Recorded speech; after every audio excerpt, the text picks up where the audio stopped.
Habang papalapit tayo ng papalapit dun sa campsite, medyo pahirap ng pahirap. Grabe men, dito sa paanan ng Banahaw men, napaka-solid na spot na to.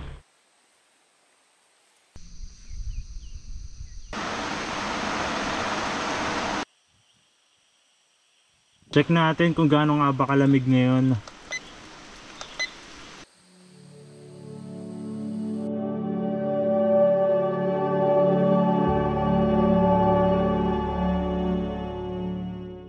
What's up sa inyo mga nilalang, it's your boy Michaelis naman at muling nagbabalik para sa isa na namang van life video no. Kasalukuyan ako ngayon nasa biyahe at nandito na ako sa Santo Tomas, Batangas. Galing tayo ng Tagaytay at naisipan ko lang na mag-camping. On the way tayo ngayon sa Dolores, Quezon at dun tayo i-spot. Kaya naman wag na natin patagalin to, let's get it man. Michaelis the vlogs.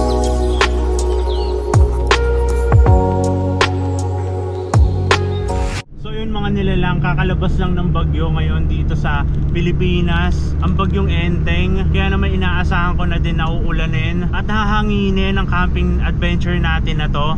But anyways, all goods lang yan. Ang iispatan natin mga nilalang is isang campsite sa Dolores, Quezon na ang pangalan ay Bangkong Kahoy. Doon tayo magka-camping. Bili muna tayo ng yelo para tumagal yung life shelf ng ating mga pagkain sa loob.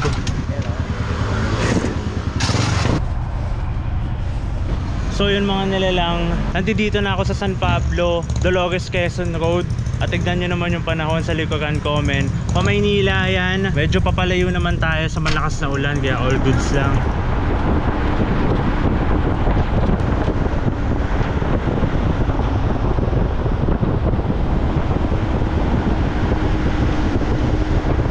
Bakit na tayo ng Mount Banahaw ngayon? Kung mga paangat na yung nadadaanan natin.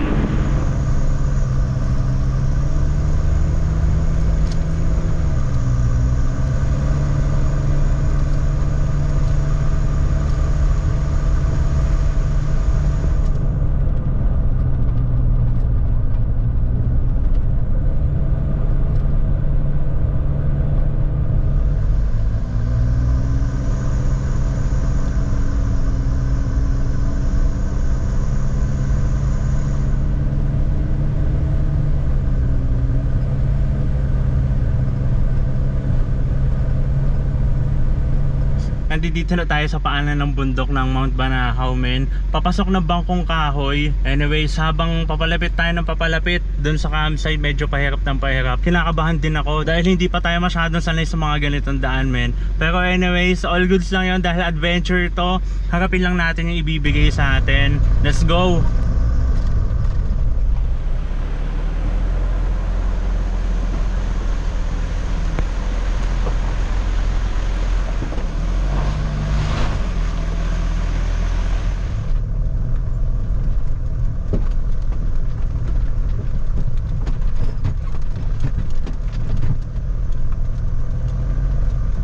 Nasaan dito sir tayo? Ito? Dito tayo sa Rosalia. Ah, dito. Tapos ang daan yan, paangat ito. Hanggang dito po, no? Yan, yan. Ah, okay. All goods mga nila lang, nakapag-register na tayo dito sa opisina nila. Akit na tayo ngayon dun sa car camping site o yung spot na kung saan pwede mag-car camping.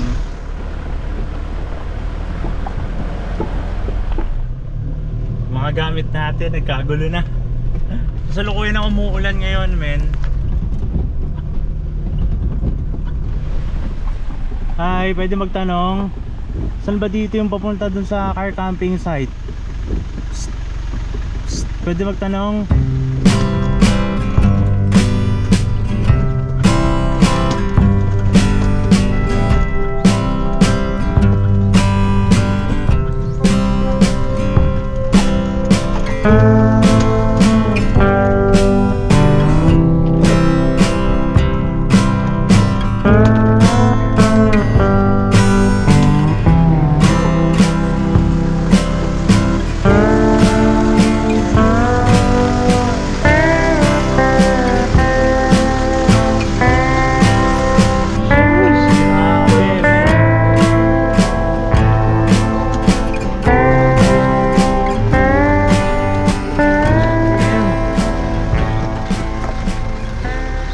Grabe yung daan, men. Umuulan pa, pero all goods lang yon. Dahil kung ganito naman yung makikita mo, men, sobrang solid.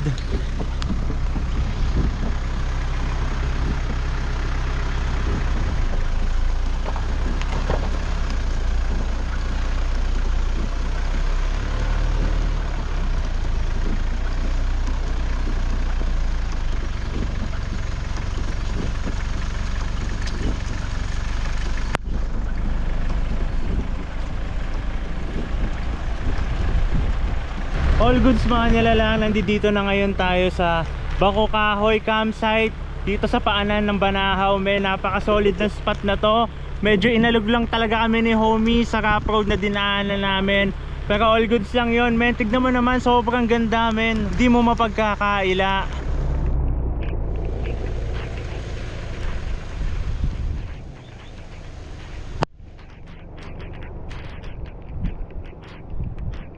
Magandang buhay mga nilalang. Sobrang solid, men. Napapaligiran tayo ng ulap. Ito nga pala yung Mount Banahaw, nasa likuran natin. Dito ko na in-spot si homie. Ayusin ko na muna yung loob dahil sobrang naalog talaga siya.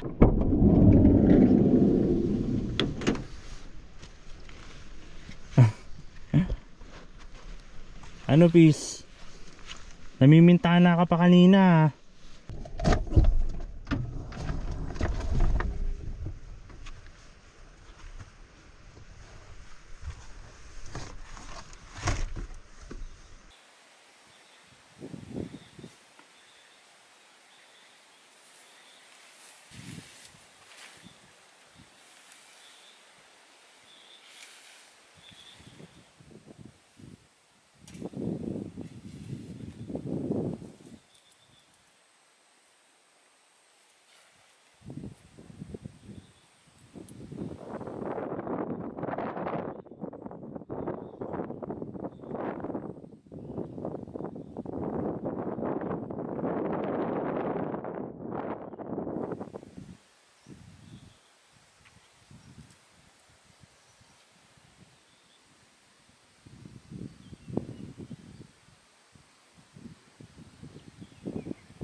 All goods mga nilalang. Tapos na ako mag setup. Pakita ko sa inyo, men. So yun, dito sa loob ni homie, syempre yung simpleng setup natin. So paano nagiging higaan?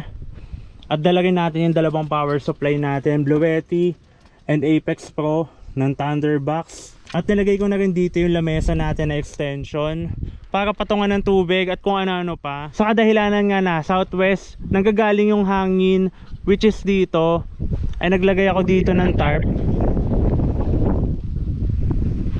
para kung sakaling umambon o umulan is hindi siya direktang papasok dito sa loob ni homie. At dito naman sa harapan, no, dineploy na natin yung awning natin, pati yung ating kitchen. Dito na tayo magluluto. Andyan na din yung mga iba natin kailangan. Si Kai, tinali ko muna, at si Peace ay nasa loob ng cage. Dahil kinukulit nila yung mga kabayo dito sa paligid, no. Hindi ko kasi sila pwedeng basta-basta pakawalan lang. Kailangan mapamilyar muna sila dito sa spot namin, para kung sakaling gumala sila is alam nila kung saan sila babalik, no. Nakapag-iwan naman na si Kai dito ng mga markings niya. Yan ang simpleng setup natin sa camping adventure na to. So yung mga nilalang, alas 12 na, kaya naman magluluto na muna ako ng lunch dahil nagugutom na rin ako.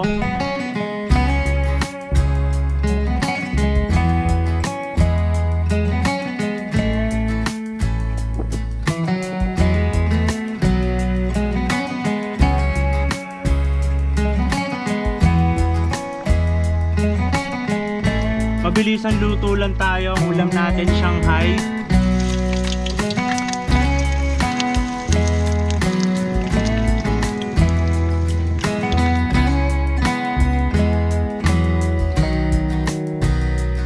All goods mga nilalang, kakain na muna ako. Ito nga pala yung pagkain natin, Shanghai, kanin, tapos talagyan ko lang ng salsa, men.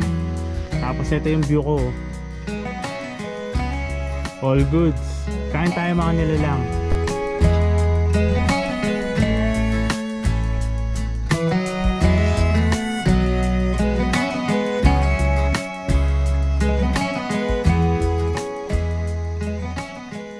All goods mga nilalang, share ko nga lang din pala sa inyo yung nut na ginamit ko o yung pagkakatali ko dito sa ating awning. Kadalasan na makikita nyo no, na ang mga talis dito tinatali.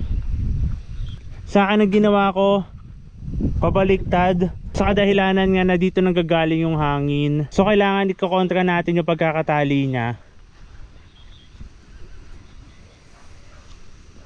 Medyo malakas kasi ang hangin, kaya sa tuwing humahampas to, kahit pa paano malaking tulong yung ginawa nating tali para hindi siya angatin. At ito, may kasama na rin naman siyang guideline. Ganon din sa kabila no. At naglagay lang din ako dito ng isang tali na suporta. Support niya lang dahil medyo malaki tong awning natin, 2.5 by 3 kung di ako nagkakamali. Pag humahangin, sumasayaw to.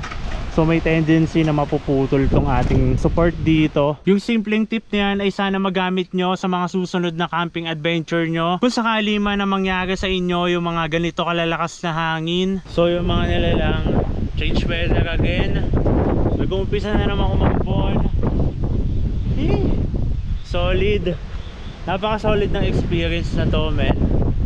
Wag lang sana lumakas na sobra, no? Okay na yung pag ganyan-ganyan lang.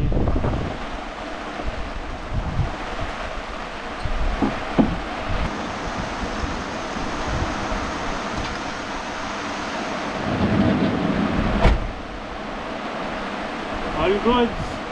Bumuhos na ang ulan. Kaya pinasok ko na muna tong ating kitchen dahil nakaanggihan, no? Anyways, itong awning natin mamaya kapag humampas yung hangin, iligpit na rin natin at baka masira pa. Sobrang solid.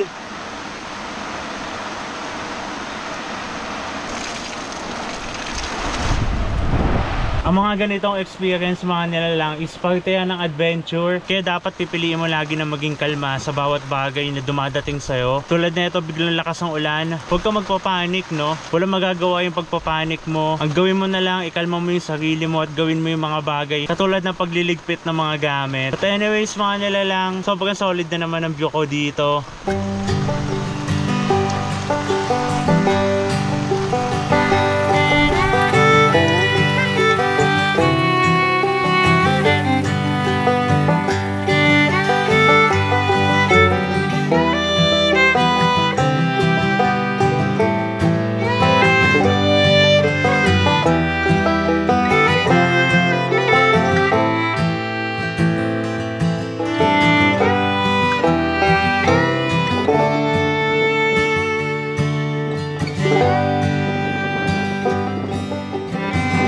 Naisip ko lang din na gumilid. May mga puno kasi dito sa gilid na medyo matataas. Gusto ko sana nung hangin kasi iba yung hangin ngayon. Sobrang lakas. Gumagalaw si Hobie sa loob. Silip tayo doon, di pa tayo.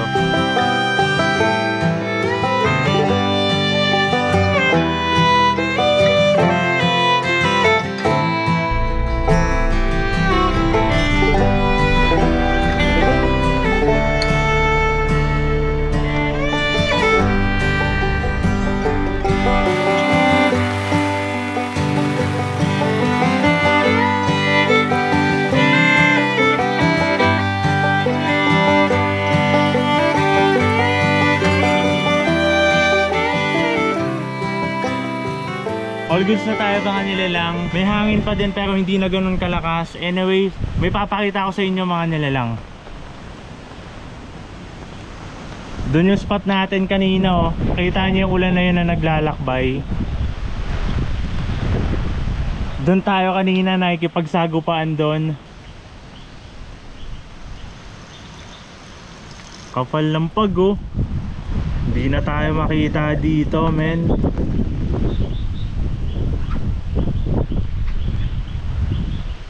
Para tayo nasa Baguio. Naalala ko tuloy yung umakyat tayo ng Tuba Benguet. Parang ganito rin yun, men. Paka solid. Check natin kung gaano nga ba kalamig ngayon.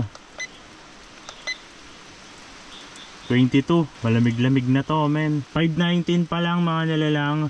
Paano pa kung mamayang gabi?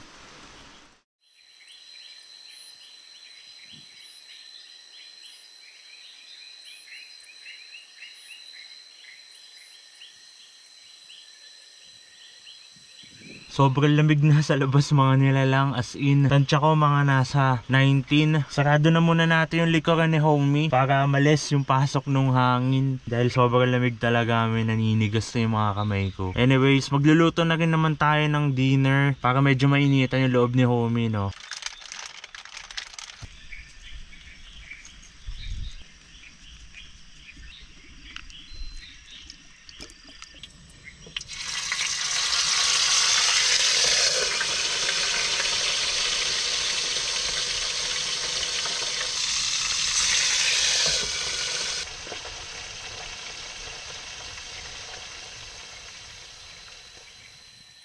Naalala ko na naman yung dinaanan natin kanina na rough road. Talaga inalog kami ni homie, men. Siya nga pala mga nilalang, no, sa may mga maalam dyan sa mga pang-ilalim ng sasakyan na pang off-road. Comment nyo naman sa akin kung ano ba yung pwede kong gawin para hindi masyadong maalog si homie. Talagang matagtag siya kapag ka nag-off-road tayo. Comment nyo naman dyan kung ano ba yung dapat kong gawin o mga kakailanganin ko para mas gumanda yung stabilization ni homie, lalong-lalo na sa rough road.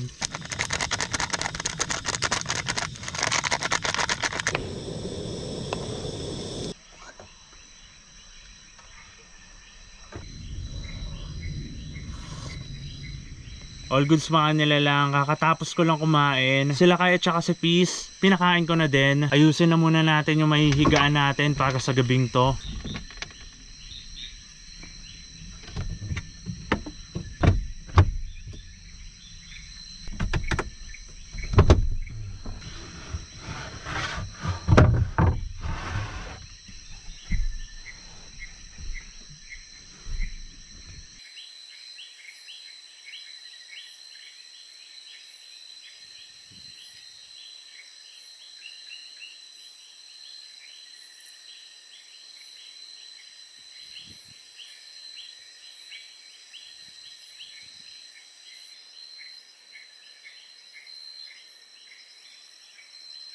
All goods mga nilalang, papahinga na muna kami ni Kai at saka ni Peace. Panigurado masarap ang tulog natin neto sa kadahilanan malamig. Good night sa inyo mga nilalang, kita-kits tayo bukas ng umaga.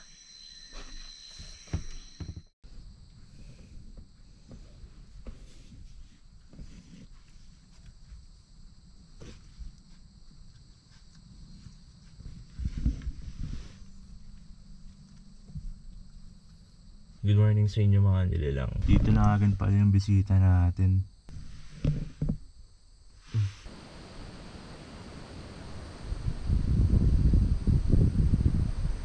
Good morning sa inyo ulit mga nilalang. Sobrang lamig dito, men. At sobrang ganda din ng view.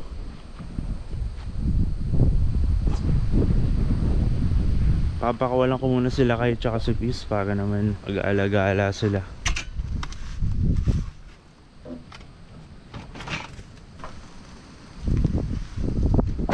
Hindi naman umulan masyado kagabi. May mga hangin lang. Kaya talagang nakatulog tayo ng maayos, no? Anyways mga nilalang, timpla muna tayo ng kape. Meron nga pala pinadala sa atin dito si Conqueco Apparel. Isa siyang portable coffee maker. Kaya naman ngayong umaga susubukan natin siya gamitin.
All goods mga nilalaki din yung ating kape gamit itong Conqueco Apparel na portable coffee maker. Kaya niya mag-release ng espresso shot, no? Anyways mga nilalang, solid ng view namin dito. Yun nga pala si Direk AJ, yan mga kasama natin ngayon. Gabi na siya nakarating kagabi, so hindi na natin na videohan. Breakfast muna tayo at coffee.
Ang solid ng lugar mga nilalang, kitang-kita naman natin sa drone shot na yon, napakalupit. Anyways, hindi ako yung kumuha ng shot na yon, si Direk. Kaya shoutout kay Direk, sobrang lupit ng mga galaw niya. Ngayon lang ako nakakita ng mga ganun, no. Anyways, yung bundok na dinaanan natin yan is yan yung Mount Banahaw. Napaka-solid din dahil pinapalibutan siya ng ulap, no. Kaya shoutout kay Direk AJ, siya yung drone pilot, no. Napaka-solid.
gumaganda-ganda na yung panahon, hindi na yung katulad ng mga nakaraang araw. Talaga namang pagkatapos ng ulan, no, may liwanag na naman. Na kung iisipin mo, nakakonekta na naman siya sa buhay natin. Nakapagtapos ng masalimuot na nangyayari sa atin, ay pagkatapos na may magandang darating. Sunod-sunod yung mga problema dumadating sa atin. Pero after naman ng lahat ng binigay sa atin ng Panginoon na yon, after nun men, nagumapaw na blessing naman ang dadating. Kaya para inihelen tulad ko siya sa pagkatapos ng ulan, may liwanag na naman.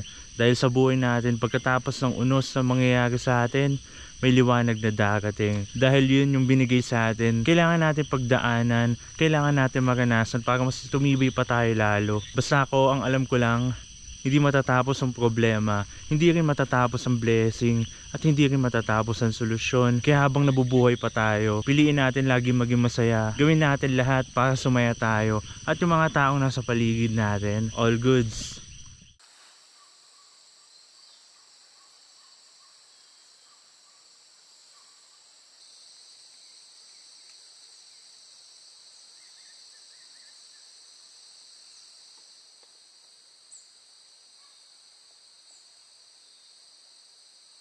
All goods din tong Conqueco men na coffee maker. Espresso na yung lumalabas sa kanya at napaka handy at portable lang. Anyways mga nilalang, kasalukuyang wala pa nito sa Pilipinas. Pero pwede ka nang umorder. Ilalagay ko na lang yung link sa description kung saan mo siya pwedeng orderin. Sobrang solid din nito, hindi dahil sa pinopromote ko siya.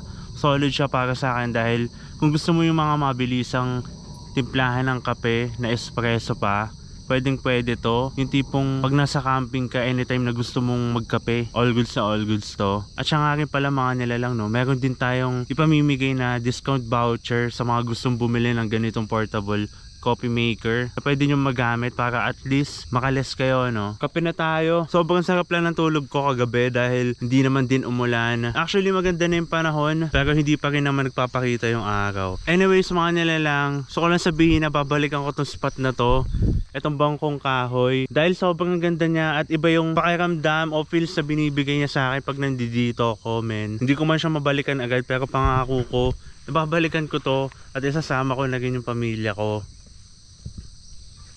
All goods mga nilalang, dito ko natatapusin tong video natin. Sana yun naisama ko kayo sa kalikasan at sa camping adventure namin na to. Hanggang ngayon wala pa sila kayo tsaka si Peace.